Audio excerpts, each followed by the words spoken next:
अस्सलाम वालेकुम। मैं उन तमाम स्टूडेंट से अपील करना चाहता हूँ कि जो रिटन टेस्ट की तैयारी करना चाहते हैं तो प्लीज़ हमारे चैनल को सब्सक्राइब कर लीजिएगा, क्योंकि हमने एक सीरीज़ स्टार्ट की हुई है और उसका जो आज लेक्चर नंबर है वो 3 है, जिसको आज हम पढ़ेंगे। तो वीडियो को ज़्यादा लेंथी नहीं करेंगे और चलेंगे आज के टॉपिक पे। तो कल हमने कुछ एमसीक्यूज़ पढ़ लिए थे, आज हम नेक्स्ट क्लास को कंटिन्यू करेंगे। और आज जो हमारा सवाल नंबर है वो है 112। तो चलते हैं सवाल की जानिब। कैद आज़म किस की कोशिशों से मुस्लिम लीग में शामिल हुए? तो जी, कैद आज़म ने जो मुस्लिम लीग को ज्वाइन किया वो किया था 1913 में। तो वो पूछ रहा है कि किसने कोशिश की थी, किसकी कोशिश से हुए थे? तो वो कोशिश की थी मौलाना मोहम्मद अली जौहर ने। तो चलते हैं नेक्स्ट क्वेश्चन पे। करारदाद पाकिस्तान में लफ्ज़ पाकिस्तान किसने इस्तेमाल किया? ये बहुत ही कंफ्यूज करने वाला सवाल है, क्योंकि जो पाकिस्तान का लफ्ज़ था वो चौधरी रहमत अली ने तजवीज़ किया था, लेकिन करारदाद पाकिस्तान में बेगम मोहम्मद अली जौहर की जो बेगम थी, उन्होंने करारदाद पाकिस्तान में पाकिस्तान का लफ्ज़ था उसको इस्तेमाल किया था। चलते हैं सवाल नंबर नेक्स्ट पे। 114 सवाल नंबर है। 1857 की जंग आज़ादी के इश्तियाल का फौरी सबब क्या था? चर्बी वाले कारतूस। इसका जो ऑप्शन नंबर 4 है वो इसका करेक्ट आंसर है। चलते हैं नेक्स्ट क्वेश्चन पे। अल्लामा मोहम्मद इकबाल ने अलग मुल्क का तसव्वुर कब पेश किया? जी, तो बिल्कुल अल्लामा मोहम्मद इकबाल ने अलग मुल्क का जो तसव्वुर था वो इन 1930 की जो मेज़ कॉन्फ्रेंस थी, जिसमें गांधी जी ने, कांग्रेस ने उसमें शमूलियत नहीं की थी, तो उसमें उन्होंने एक तसव्वुर पेश किया था कि पाकिस्तान को एक अलग मुल्क बन जाना चाहिए। ऑल इंडिया मुस्लिम लीग के पहले सदर कौन थे? तो ठीक जी, बहुत ज़्यादा पूछे जाने वाला सवाल है कि ऑल इंडिया मुस्लिम लीग के पहले सदर कौन थे? तो वो थे सर आगा खान है। इसका जो ऑप्शन नंबर 2 है वो इसका करेक्ट आंसर है। तीसरी गोल मेज़ कॉन्फ्रेंस कब मुनक्कद की गई? जी, ये तीन जो मेज़ कॉन्फ्रेंस हुई थी, पहली हुई थी 1930 में, और दूसरी जो हुई थी वो 1931 में हुई थी, और जो तीसरी गोल मेज़ कॉन्फ्रेंस हुई है वो हुई है 1932 में। चलते हैं नेक्स्ट क्वेश्चन पे। 1937 के इंतखाबात के बाद कांग्रेस हुकूमत ने बरसरा इक़्तिदार आते ही किसको कौमी तराना करार दिया? जब 1937 में कांग्रेस की हुकूमत आई थी तो उन्होंने अपना एक तराना जारी किया था, जिसे कहते हैं वंदे मातरम। उनका जो तराने का नेम था, जैसे हमारा पाकिस्तानी कौमी तराना है। तो चलते हैं नेक्स्ट सवाल पे। 119 नंबर है। करारदाद लाहौर कब मंजूर हुई? जी, बिल्कुल बहुत अहम सवाल है। करारदाद लाहौर कब मुनक्किद हुई, कब मंजूर हुई? तो ये मंजूर हुई थी 3 मार्च 1940 को, जहाँ पर आजकल मीनार पाकिस्तान है, यहाँ पर इन्होंने ये करारदाद मंजूर हुई थी इनकी। तो चलते हैं नेक्स्ट सवाल पे। कांग्रेस वजारतें 1933 से कब तक कायम रही? तो जी बिल्कुल, जब कांग्रेस की हुकूमत आई थी 1937 में, तो ये पूछ रहा है कि उनकी हुकूमत जो थी, उनके जो वज़रा थे, वो कितनी उनकी जो मुद्दत रही वो कब तक कायम रहे? तो जी बिल्कुल, 1937 में कांग्रेस की हुकूमत आई थी और 1939 को उनकी जो हुकूमत का खात्मा हो गया था। चलते हैं नेक्स्ट सवाल पे। अगला जो हमारा सवाल है वो है, कैद आज़म को किसने खतूत लिख कर बरतानिया से वापस बुलाया? जी बिल्कुल, बहुत पूछे जाने वाला सवाल है, बहुत ही अहम सवाल है। कैद आज़म को किसने खतूत लिख कर? तो बिल्कुल अल्लामा इकबाल ने खतूत लिखे थे, तो कैद आज़म को वापस बुलाया था। तो ज़्यादातर जो पूछा जाने वाला सवाल है वो ये भी आ जाता है कि कैद आज़म कहाँ गए हुए थे? तो कैद आज़म लंदन में गए हुए थे, तो उनको वापस इंग्लिस्तान से वापस बुलाया गया। बरसगीर में जब हमारे हुकूमत नहीं आई थी इन मुसलमानों की, तो काफ़ी जो गहमा गहमी मची हुई थी हिंदुओं और मुसलमानों के दरमियान, तो उस वक्त अल्लामा मोहम्मद इकबाल ने कैद आज़म को खत लिखे थे कि आप वापस आ जाएँ, हालात ज़्यादा नाजुक हैं। तो ये भी अहम सवाल था। चलते हैं अगला जो हमारा सवाल है, 1937 के इंतखाबात में कौन सी जमात कामयाब हुई? तो बिल्कुल पीछे भी हम पढ़ चुके हैं कि 1937 से लेकर 1939 तक जो हुकूमत थी वो कांग्रेस की थी, और 1937 के जो इंतखाबात हुए थे उसमें भी कांग्रेस ने ही कामयाबी हासिल की थी। अगला जो हमारा सवाल है वो है सवाल नंबर 123। कांग्रेस ने कब हिंदुस्तान छोड़ दो तहरीक का आगाज़ किया? जी बिल्कुल, हिंदुस्तान में जो एक तहरीक चली थी कांग्रेस ने वो चलाई थी कि हिंदुस्तान छोड़ दो, वो चलाई थी 1942 में।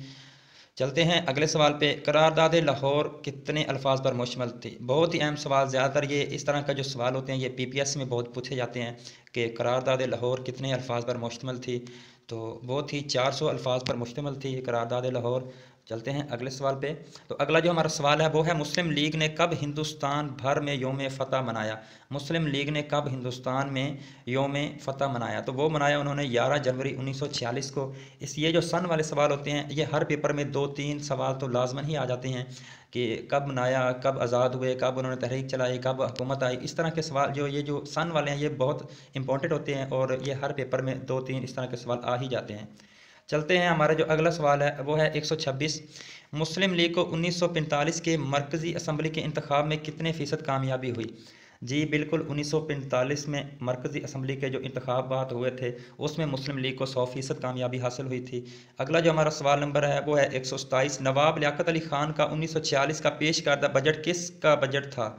जी बिल्कुल, जब एक निगरान सेट बैठा था 1946 में, तो उस वक्त वज़ीर ख़जाना जो थे वो हमारे लियाकत अली ख़ान थे। ये भी बहुत अहम सवाल है कि वज़ीर ख़जाना को क्या वज़ीर ख़जाना जो है वो लियाकत अली भी ख़ान थे। तो ये 1946 का पेश करदा बजट था ये, और ये मशहूर बजट है गरीब बजट। इसमें गरीबों को बहुत ज़्यादा रिलीफ दिया गया था।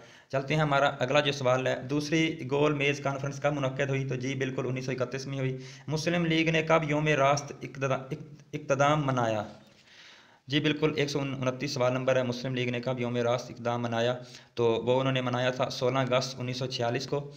अगला जो सवाल नंबर है वो है 3 जून 1947 के मनसूबे के तहत कौन से सूबे में रेफरेंडम कराया गया? जी बिल्कुल, सूबा सरहद और सहलट में रेफरेंडम कराया गया 3 जून 1947 को। तो चलते हैं अगले सवाल पे। क़याम पाकिस्तान से कब कैद आज़म इक़्तिदार संभालने के लिए कराची पहुँचे? जी बिल्कुल, कैद आज़म क़याम जब पाकिस्तान बना था तो जो इक़्तिदार था वो सबसे पहले कैद आज़म ने ही संभाला था। तो वो कराची पहुंच गए थे 7 अगस्त 1947 को पहुंच गए थे, कराची में वो पहुंचे थे।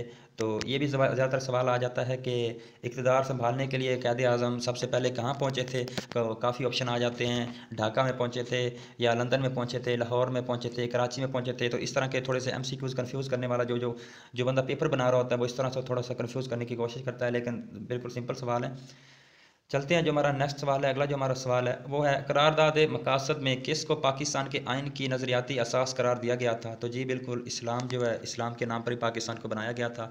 और करारदाद जो मकासद है उसमें भी यही कहा गया था कि पाकिस्तान को हम पाकिस्तान का जो आइन होगा वो इस्लाम पर ही होगा, इस्लाम को देखते हुए पाकिस्तान का आइन बनाया जाएगा। और चलते हैं हमारे अगले सवाल पर, जो है कैद आज़म ने कहा हमारे लिए किसका क़याम ज़िंदगी और मौत का मसला है? कैद आज़म डट गए थे हिंदुओं के सामने कि हमने अपना एक अलग वतन हासिल करके ही रहना है, चाहे हमारी जान ही क्यों ना चली जाए। तो वो जो ऑप्शन है वो ऑप्शन नंबर 3 है, ये करेक्ट आंसर है। पाकिस्तान के लिए कैद आज़म ने बहुत जदोजहद की थी और वो कामयाबी हुए थे और एक अलग वतन बनाने में। अगला जो हमारा सवाल है, शाह वलीउल्लाह ने अफ़गानिस्तान के कौन से हुक्मरान को ख़त लिखा कि वो बरसगीर में इस्लाम को मिटने से बचाए? जी बिल्कुल, पहले हम क्लास में पढ़ चुके हैं कि शाह वलीउल्लाह ने कुरान पाक का जो तर्जमा किया था वो सबसे पहले उन्होंने फ़ारसी में किया था। उन्होंने अफ़गानिस्तान के हुक्मरान जो अहमद शाह अब्दाली है उनको ख़त लिखा था कि बरसगीर में इस्लाम को मिटाने की भरपूर जो तहरीकें चलाई जा रही हैं, आप हमारी हेल्प करें और इसको मिटने से बचाएँ। अगला जो हमारा सवाल है, अहमद शाह अब्दाली ने मरहटों को किस लड़ाई में शिकस्त देकर हिंदू हुकूमत कायम करने का ख्वाब परेशान कर दिया? जी बिल्कुल, पानीपत की तीसरी जो लड़ाई हुई थी उसमें अब अहमद शाह अब्दाली ने बहुत अच्छी तरह से लड़ाई की और उनको शिकस्त दी, और हिंदुओं का जो ख्वाब था कि हम हुकूमत कायम कर लेंगे तो उनका वो ख्वाब पूरा नहीं होने दिया गया। तो चलते हैं अगले सवाल पे। जो अगला हमारा सवाल है वो है, अल्लामा इकबाल ने किस मज़मून में MA किया था? तो अगर आप रिटन टेस्ट की वाकई तैयारी करना चाहते हैं, अच्छे तरीके से करना चाहते हैं, तो जो अल्लामा इकबाल का जो टॉपिक है इसको आपने कंप्लीट तैयार करना है। कोशिश करेंगे हम अपनी इन वीडियो में भी बात करते रहें अल्लामा इकबाल और आपका सर सैयद अहमद खान जैसे कैद आज़म हैं, जो हमारे हीरो हैं, इनको हमने अच्छे तरीके से तैयार करना है ताकि ये इनके मुतालिक जो भी MCQs आते हैं तो जब हम पेपर देने जाएँ तो परेशान ना हों। तो चलते हैं, हमारा जो अगला सवाल है वो हमारा जो सवाल है 137। पिछले सवाल का जो आंसर था वो है फ़लसफ़ा। कहते हैं अल्लामा इकबाल ने ना फ़लसफ़ा में MA किया था।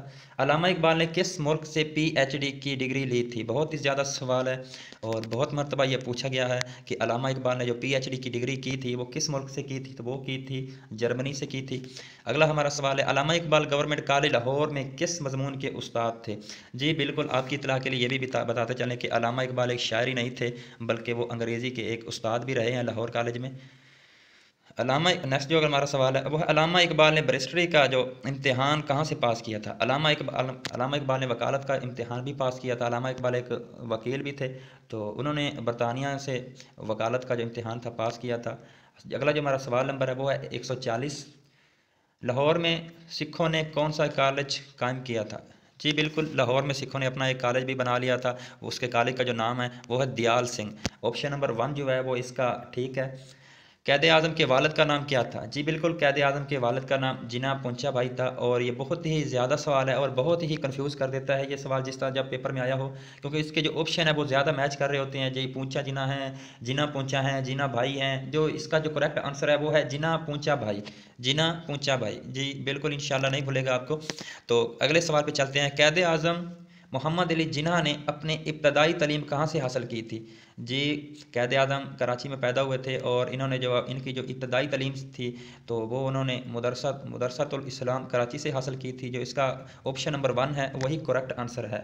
अगर आप हमारे चैनल पर नए हैं तो प्लीज़ आपसे रिक्वेस्ट है कि चैनल को सब्सक्राइब कर लीजिएगा, ताकि हमारी जो ये सीरीज़ चल रही है तो आप भी हमारी क्लास का हिस्सा बन सकें। और इंशाल्लाह हम कोशिश करेंगे अच्छे तरीके से तैयारी करें।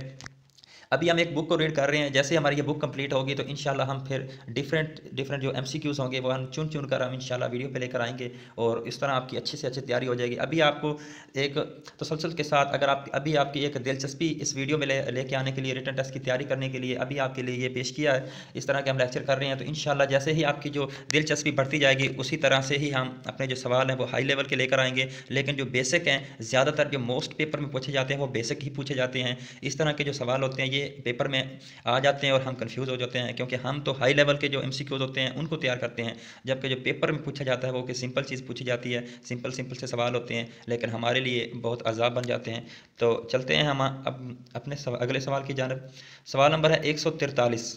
बम्बई में कैद आज़म के नाम से मनसूख होने वाले हाल का नाम रखा गया। देख लें, कैद आज़म इतने मेहनती इंसान थे और उनका एक नाम था पूरे बरसगीर में। और हिंदुस्तान का शहर जो अब मुंबई है उसको पहले बम्बई कहा जाता था, वहाँ एक जिन्ना पीपल्स मेमोरियल हॉल बना दिया गया है कैद आज़म के नाम से। अगला जो हमारा सवाल है वो रंगीला रसूल के पब्लिशर राजपाल को किसने जन्म वसल किया? तो ये है गाजी इल्मुद्दीन शहीद। अगले सवाल पर चलते हैं।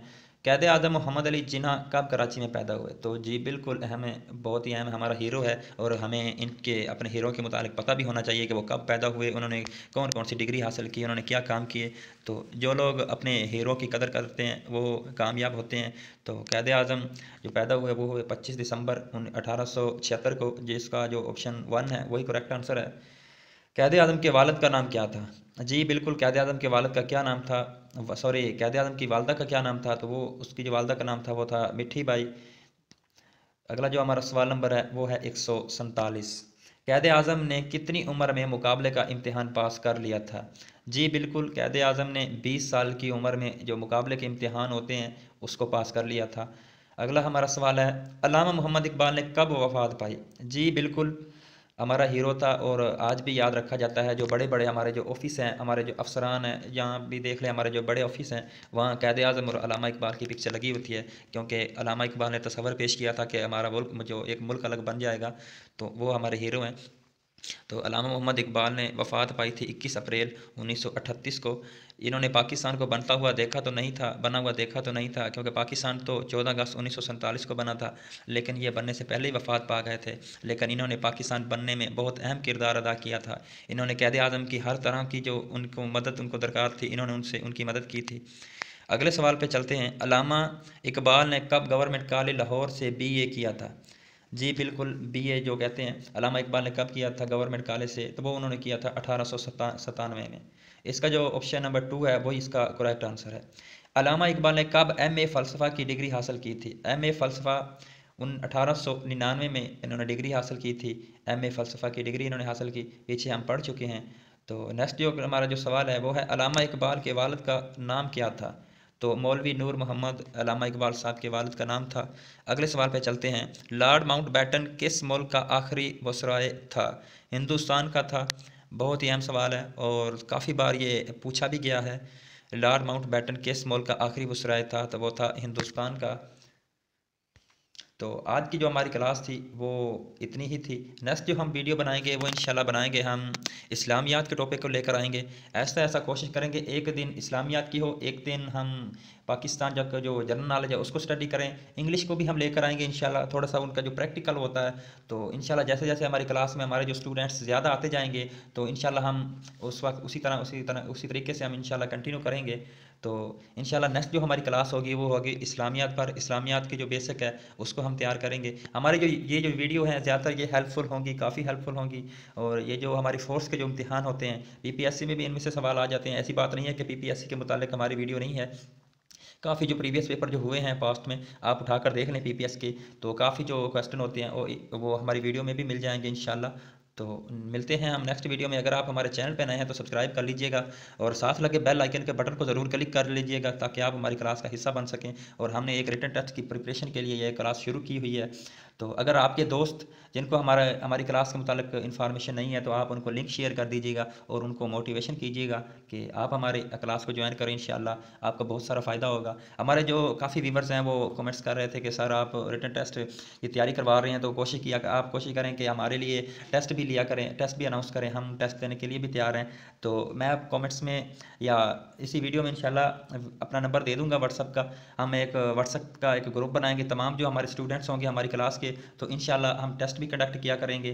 तो अच्छे तरीके से हमारी तैयारी हो जाएगी। लेकिन आपने हमारी क्लास को नहीं छोड़ना, हमारे इस चैनल को इसके साथ जुड़े रहना है। इंशाल्लाह आपको कामयाबी मिलेगी और कोशिश तो यही है कि अच्छे तरीके से हम तैयारी करें। और बाकी जो कुछ अगर आपके कुछ सवाल हैं तो वो कमेंट्स में ज़रूर पूछ लीजिएगा। आपने परेशान नहीं होना, इंशाल्लाह हम अच्छे तरीके से तैयारी करेंगे और कोशिश करेंगे ज़्यादा से ज़्यादा पढ़ने की कोशिश करें, क्योंकि रोज़ अगर हम 50-50 MCQs पढ़ेंगे तो इस तरह हम पीछे रह जाएंगे।